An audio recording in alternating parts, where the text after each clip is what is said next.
Ayun mga ka-picture, mayroon tayong tanggap dito na Huawei Nova SE.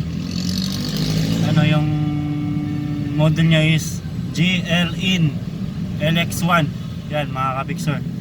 So try natin ngayon i-hard reset yung password niya, kung makukuha natin at matanggal natin. So ngayon mga ka-picture, patayin muna natin. Patayin muna natin hula-hulaan.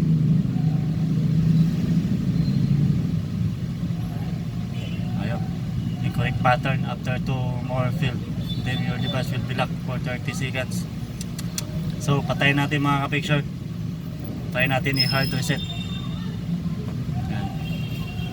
Pwede balikan ko na lang, mamaya ko na lang bayaran.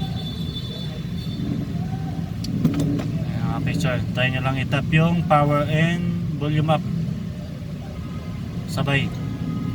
Balikan ko na lang, boss. Tapos wag na saan lumabas na yung Huawei mga ka-picture, bitawan nyo na yung power button. Steady lang natin i-tap yung volume up hanggang sa may lalabas na recovery dyan, or kung ano man yung lalabas na about sa Huawei. Check natin.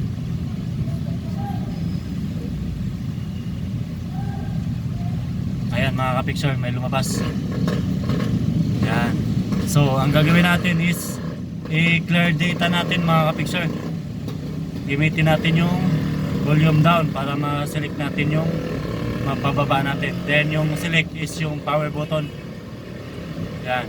Then factory reset mga ka-picture. Then select natin yung power button. Ayan na, may lumabas ng ganyan. So ulit select na ng up button is yung pa-up. Ayan, type lang natin yung yes mga ka-picture. Ayan, yung sinasabi niya, enter the word yes, then touch the button below. Try natin. Type natin ang yes. Ayan, yes. Then tap natin yung factory reset. Ayan, hintay lang natin makatapos yan mga ka-picture. Warning, to avoid system error, please do not press and hold the power button. Kaya wala tayong gagalawin dyan mga ka-picture hanggang sa matapos yan. Ayan, ayan na, reset successful na. Ayun, napansin nyo yun mga ka-picture, nag-reset successful na. So ang gagawin natin is mag-back na lang tayo. Back, then i-restart natin mga ka-picture. Ayan, wait lang natin yan.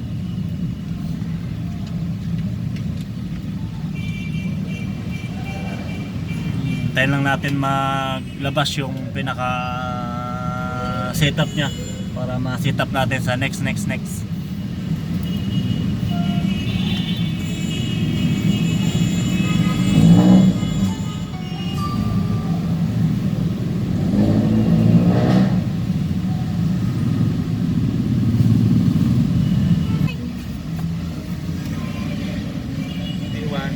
Lumabas ka mula. Tigari na lang. Ha? Tigari na lang. Na? Tigari na lang. No? Ano kung manok na lang tayo? Manghang. Ano kung manok? Yan lang. Ayan na mga ka-picture, Ayan nag-open na. So ngayon ang gagawin natin is try natin i-set up. It started, then Philippines, next. I-check lang natin to mga ka-picture. Ayan, may lumabas na connect to a network mga ka-picture. Kapag kaganyan, naghahanap minsan yan ng Google account or Huawei ID. So ito, mayroon namang nakalagay na escape sa baba. So escape lang natin mga ka-picture. Escape. Ayan, next. Ayan, escape lang din to mga ka-picture. Huwag na natin lagyan ng password. Escape. Ayan, may nakalagay no. Next lang natin, next. So ayan, may nakalagay mga ka-picture Huawei ID. May nakalagay naman dito sa baba, then don't have Huawei ID or forgot your password. So ang gagawin natin is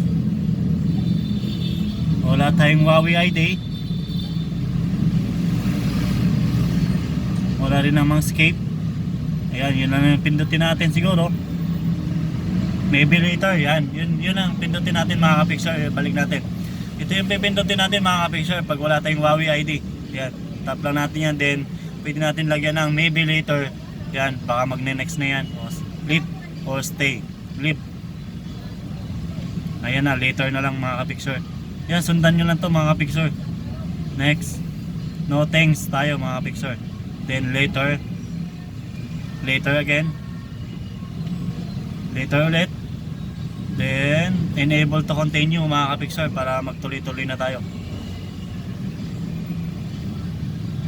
Later naman, and set up as a new device mga kapicture.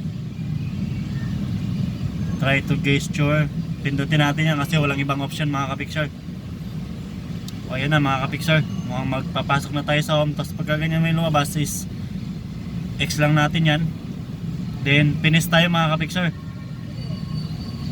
Yun, pasok na tayo sa main menu mga kapicture. Yan, natanggal na yung password, then back to normal na ito mga kapicture. Magagamit na natin, then gawa na lang natin ng mga account Google or Huawei ID. Yan mga kapicture, pwede nang gamitin. Pasukin natin yung about phone. Yan, device name is Huawei Nova 9 SE. Yan yung model niya mga kapicture. 8GB na rin yung RAM. Mataas din pala to yung internal mga kapicture, 128GB. Ayos. Snapdragon na rin to mga kapicture, Qualcomm Snapdragon 680. Bagong labas to, or matagal nang nalabas pero latest pa to mga kapicture. So yan na mga kapicture, thank you.